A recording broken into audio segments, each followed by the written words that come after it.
যিকোনো কথাটো পৰকে কিয় দুখী দিওঁ? ইয়াৰ কাৰণটো কি আৰু আমাৰ কি বুজাত ভুল হয়? আমি নিজৰ দুখটো নেদেখি যে পৰৰ দুখটোহে পটকৈ দেখি দিওঁ। শাস্ত্ৰই কোৱা মতে আপুনি যি ব্যাখ্যাভাগ কৰিলে সেই ব্যাখ্যাভাগৰ মতে আমি নিজে কৰা বস্তু একো নাই, কিন্তু আমি তৎক্ষণাৎ কি কাৰণত যে এজন ভকতক পটকৈ দুখী দিওঁ যিকোনো কথা এটা লৈ, বা সমস্তই ভকত আমি যদি হ'ব ধৰক সমস্ত ভকত, তাৰ ভিতৰত বা অভগত অল্প খাস্য কৰি আবু লন্ত ভগবান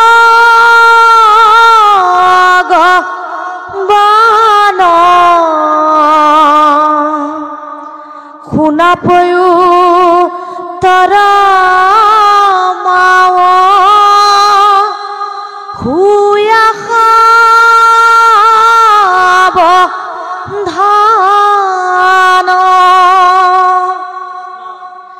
যি যুগ কহিছো পুৰ বেৰিখি মস্তত তাকৈ আজি তজুগে কৰিবু বেকত যি যুগ হি অধীনসি ত যুগ মৰ জ্ঞান চিতে খেজি বৰ বন্ধ মুখ্যৰ নিদান বিষয় শক্ত ভইলে ইয়াতি বন্ধ শুয় মন শুদ্ধ হেতু ভক্তি বিনে আননায় ভক্তি হেক জ্ঞান পথ কহিলু বুজায় ঈশ্বরত চিত্ত দিলে মুকুত হুয়ায় মন শুদ্ধি আদি কৰি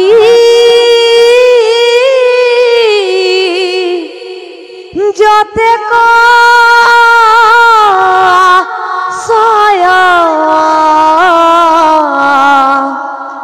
হত সংগ হবাৰে মোৰ জানিব নিশ্চয় জীৱৰ দূৰ ভদ্য পাশ সংসক কষয় কিন্তু দুৰ্জানৰ সংগ এৰিবে লাগয় ওৰাম সেই সংগে নিতে যদি কৰয় ধূত মুখ্যৰ দুৱাৰতেৱে হুয় মুকুট সাধুৰলৈ ক্ষণ আৱে কহু কৰি সাৰ হুয় কৰুণা চিত্ত সুহৃদ সবাৰ কৃষ্ণ কৃষ্ণ বাপ কৃষ্ণ। আমি অকণমান অপৰাধ কৰোঁ।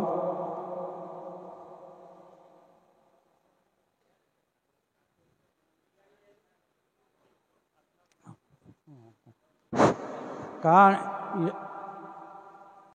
আপুনি আগতে কৰি গ'ল, কিন্তু আমি কম বুলি ভাবোঁতে আমাৰ আইগৰাকীয়ে পাঠভাগ আৰম্ভ কৰিলে। আমি মাইক্ৰফোনটো আহি পোৱা অকণমান দেৰি হ'ল, গতিকে এতিয়া আপুনি আগতে ব্যাখ্যা ভাগত কৈ গ'ল যে আপোনাক বা সমস্তকে আনোতেহে আহিব পাৰিছোঁ, আনোতেহে প্ৰভুজনা আনোতেহে আমি আহিব পাৰিছোঁ বুলি কৈ গ'ল, হয়নে? আপোনাকে হওক বা বাকীসকলকে হওক কৈ গ'ল। কিন্তু মোৰ অকণমান মানে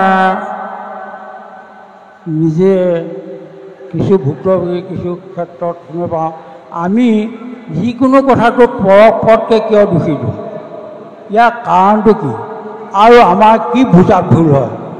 আমি নিজৰ দুখটো নেদেখি যে পৰৰ দুখটোহে পটকৈ দেখি দিওঁ। শাস্ত্ৰই কোৱা মতে আপুনি যি ব্যাখ্যাভাগ কৰিলে সেই ব্যাখ্যাভাগৰ মতে আমি নিজে কৰা বস্তু একো নাই, কিন্তু আমি তৎক্ষণাৎ কি কাৰণত যে এজন ভকতক পটকৈ দোষী দিওঁ যিকোনো কথা এটা লৈ, বা সমস্ত ভকত আমি যদি হ'ব ধৰক সমস্ত ভকত, তাৰ ভিতৰত বা অভগতৰ ব্যাখ্যা অভগত শিক্ষকৰ থাকে, সেইটো লৈ আমি সেই দুখটো দেখা পাওঁ। কিন্তু শাস্ত্ৰটো কৈছে যে দুখটো দেখোন তেখেতে হৃদয়ত থাকি তেখেতেহে কৰায়, আৰু ভালটো কৰাটো তেখেতেই কৰায়, কিন্তু আমি বেয়াটোক ধৰোঁ, ভালটোক কিয় নধৰোঁ? ইয়াৰ কাৰণটো কি আৰু আমাৰ কি ভুল হয়, কি বুজাত আমাৰ ভুল হয়, এই কথাখিনি অকণমান পৰিষ্কাৰকৈ বুজাই দিলে ভাল হয়। মই প্ৰথমে বুজি লওঁ, আপুনি ক'ব বিচাৰিছে যে আমি আনৰ সুখটো দেখিব নোৱাৰোঁ, এনেকুৱা ধৰণৰ কৈছিলে নেকি বাৰু?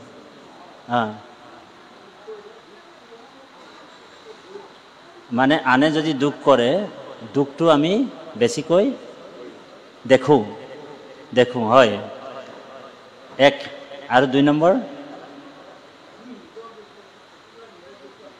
আৰু নিজৰ দুখটো নেদেখোঁ। সেইটো আচলতে আমাৰ এইটো সাধাৰণভাৱে আমি এনেকুৱা ল'ব লাগিব। প্ৰভু কৃষ্ণ, আপোনাৰ সুস্বাস্থ্য দীৰ্ঘায়ু কামনা কৰিছোঁ। 5 বছৰ আয়ু আপোনাক মই দি দিছোঁ, অ হৰি অ ৰাম।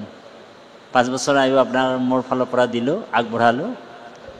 প্ৰভু ভগৱন্তৰ যিসকল ভকত হয়, সেইসকলে সমস্ত কৰ্ম ঈশ্বৰৰ ইচ্ছাত হৈছে বুলি ভাবে দেই। আপুনি যিহেতু ভকত, গতিকে আপুনি গোটেই বস্তুটো ঈশ্বৰৰ ইচ্ছাতে হ'ব। ঈশ্বৰৰ ইচ্ছা নহ'লে এটা গছৰ পাতো নলৰে বুলি শব্দ এটা পাইছেনে আপোনালোকে? বোলে শব্দটো এইটো মিছা নেকি? বোলে সেইটো মিছা নহয়, সেইটো গীতাত কৃষ্ণই নিজে অৰ্জুনক কৈছে, হে অৰ্জুন, ময়া দক্ষিণী প্ৰকৃতি সূৰ্যতো চৰাচৰম। মোৰ অবিহনে গোটেই চৰাচৰ জগতখনৰ যিটো পৰিচালনা হৈ আছে, সেইটো মোৰ বাবেহে হৈ আছে। অনন্ত অনন্ত জীৱবিলাকক দুখ ময়ে ভুঞ্জাওঁ, অনন্ত অনন্ত জীৱবিলাকক সুখ ময়ে প্ৰদান কৰি আছে।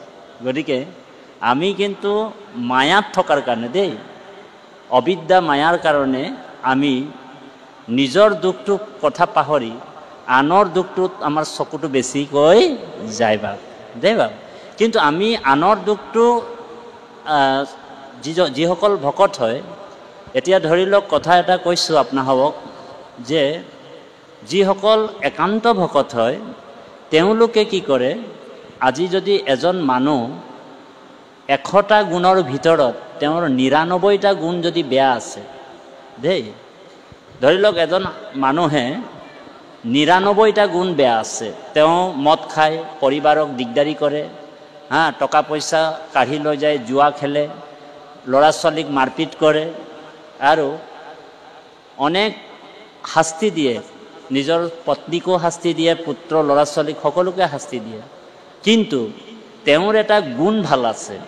সেই গুণটো কি? তেওঁ ৰাতিপুৱা কিন্তু 5টা বজাতে কিন্তু খোজকাঢ়িবলৈ যায় দেই। ৰাতিপুৱা 5টা বজাতে তেওঁ জগিং কৰে, মানে ৰাতিপুৱা খোজকাঢ়িবলৈ যাওঁ, সেই গুণটো তেওঁৰ ভাল আছে। তো ভকতে সেই গুণটো লয়, তাৰমানে খোজকাঢ়িলে ৰাতিপুৱা স্বাস্থ্যৰ কাৰণে ভাল। গতিকে আমি যেতিয়া ভকত হৈছোঁ দেৱা, আমি ভকত হ'লে কিন্তু মানুহৰ দুখ গুণবিলাক খুচৰি থাকিব নালাগে দেই।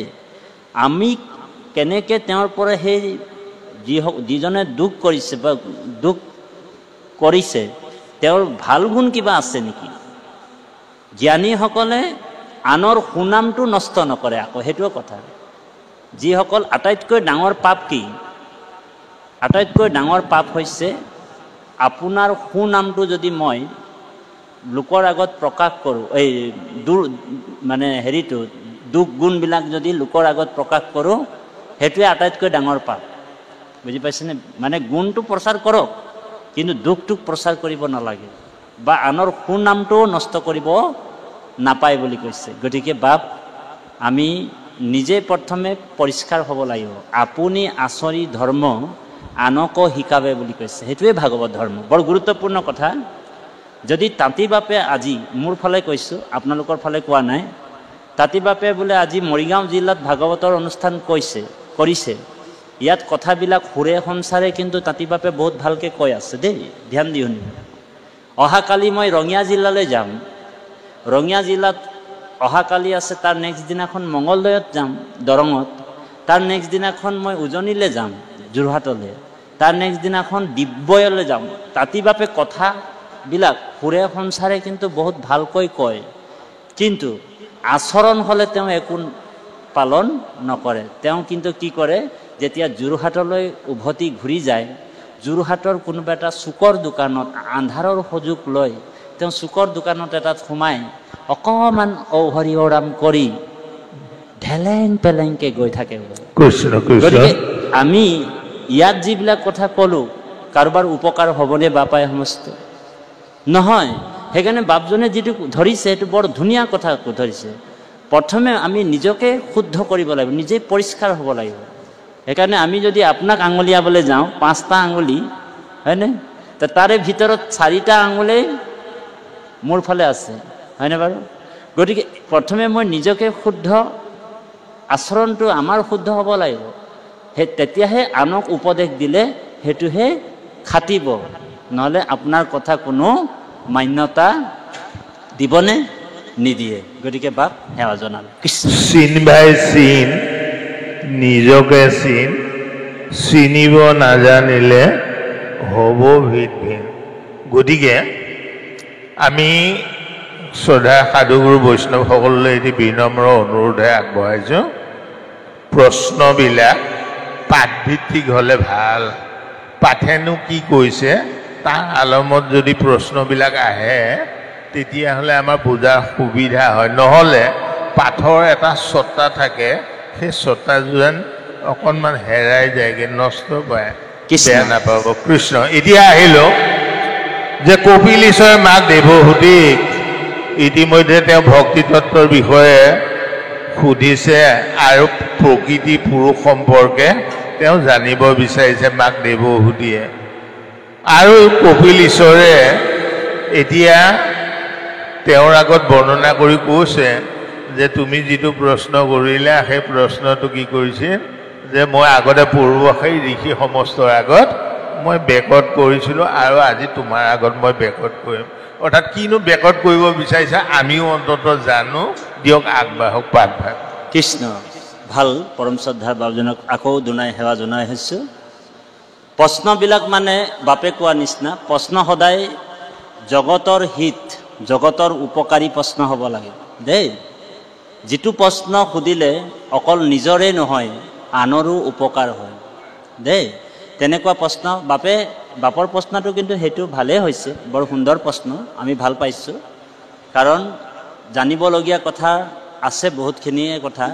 কিন্তু আচলতে কি হয়, বাপ সমস্ত আই সমস্ত, ভাগৱতৰ যেতিয়া ব্যাখ্যাকাৰকক এজনক বহুৱাই আপুনি একান্ত মনে যদি কৃষ্ণ কথা শুনি থাকিব নহয়, শুনি থাকোঁতেই আটাইকেইটা মানে প্ৰশ্নৰ উত্তৰ পাই যাব। কাৰণ ভাগৱত তাঁতী বাপে বেলেগকৈ আৰু ইয়াত উত্তৰ দিবলৈ আপোনালোকক অহাও নাই। ঔ হৰি ঔ ৰাম। কাৰণ ভাগৱতে পৰীক্ষিতে প্ৰশ্ন কৰিছে আৰু ৰজা শুকগুৰুৱে উত্তৰবিলাক দিয়েই দিছে। ইয়াত আৰু তাঁতী বাপে আৰু বেলেগকৈ উত্তৰ দিবলগীয়া কোনো কথা নাই। আমাৰ বাপে ঠিকেই কৈছে কথাটো। কিন্তু কথা এটা আছে, আপোনালোকৰ মাজত শ্ৰোতা ধৰি লওক 3 প্ৰকাৰৰ শ্ৰোতা আছে। এক প্ৰকাৰৰ শ্ৰোতা একেবাৰে জনা, শাস্ত্ৰজ্ঞ, তেওঁ বেদজ্ঞ, যেনেকৈ জানে আমাৰ পৰম শ্ৰদ্ধাৰ বাপসকল, তেওঁলোকে আগধৰাতে বহিছে। ইয়াত তিনি ধৰণৰ শ্ৰোতা আছে দেই। আৰু এক প্ৰকাৰৰ শ্ৰোতা আধা জনা আধা নজনা, তাৰমানে অলপ জানে কিন্তু অলপ নাজানে। আৰু এক প্ৰকাৰৰ শ্ৰোতা আছে একেবাৰে নজানে, শাস্ত্ৰৰ বিষয়ে তেওঁৰ একো জ্ঞানেই নাই, কিন্তু তেওঁ একান্তভাৱে শুনি আছে, কিন্তু সেই আনন্দ ব্ৰহ্ম আনন্দ ভক্তি শ্ৰৱণ কৰি আছে। তেওঁ কোনটো ব্যাখ্যাকাৰকজনে ক'ব কি কথা কৈছে, সেই আনন্দত তেওঁ ডুবি আছে। ডুবি থাকোঁতেই যদি পটককৈ প্ৰশ্ন এটা কৰি দিয়া হয়, বৰ গুৰুত্বপূৰ্ণ কথা দেই। কোনোবাই যদি আপোনালোকৰ মাজৰ পৰা যদি প্ৰশ্ন এটা আহি যায়, তেতিয়া আমি যিবিলাক কথা কৈ আছিলোঁ আৰু তেখেতে যিটো শুনি আছিলে, এটা লাইন লৈ কথাবিলাক কৈ থকা হৈছে, আৰু তেখেতে ধ্যানত আছে, ভগৱন্ত পৰমাত্মা ভগৱন্তৰ আনন্দ ব্ৰহ্মত তেওঁ ডুবি আছে।